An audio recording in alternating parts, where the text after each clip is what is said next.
રાજધાની દિલ્હી, જ્યાંના લોકોને વાયુ પ્રદૂષણ અને ધુમ્મસનો બેવડો માર સહન કરવો પડી રહ્યો છે.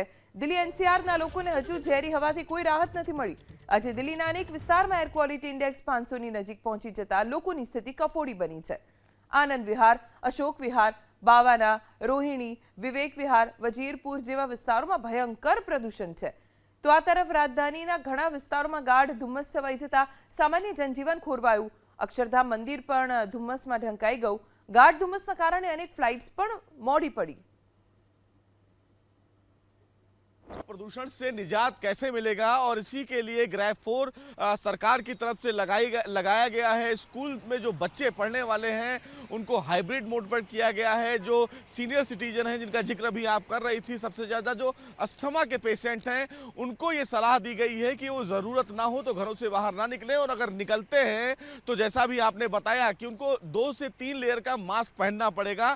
सबसे बड़ी बात है कि एक और एयर पोल्यूशन, जहाँ पर एयर क्वालिटी इंडेक्स 400 के पार फिलहाल रिकॉर्ड किया गया है, वहीं जो कोहरा है उससे भी कहीं ना कहीं लोगों को बहुत ज़्यादा दिक्कतों का सामना करना पड़ रहा है। इस टाइम हम देखिए इंडिया गेट के कर्तव्य पथ पर हैं और मेरे ठीक पीछे आपको जो ट्रैफिक है वो दिख रहा होगा। हालांकि ट्रैफिक एडवाइजरी भी जारी की गई है कि तमाम जो गाड़ियां निकल रही हैं वो अपनी गाड़ियों की जो हेडलाइट है वो जलाकर निकल रही हैं, और बहुत स्पीड कम है, ज़्यादा क्योंकि विजिबिलिटी बहुत लो है।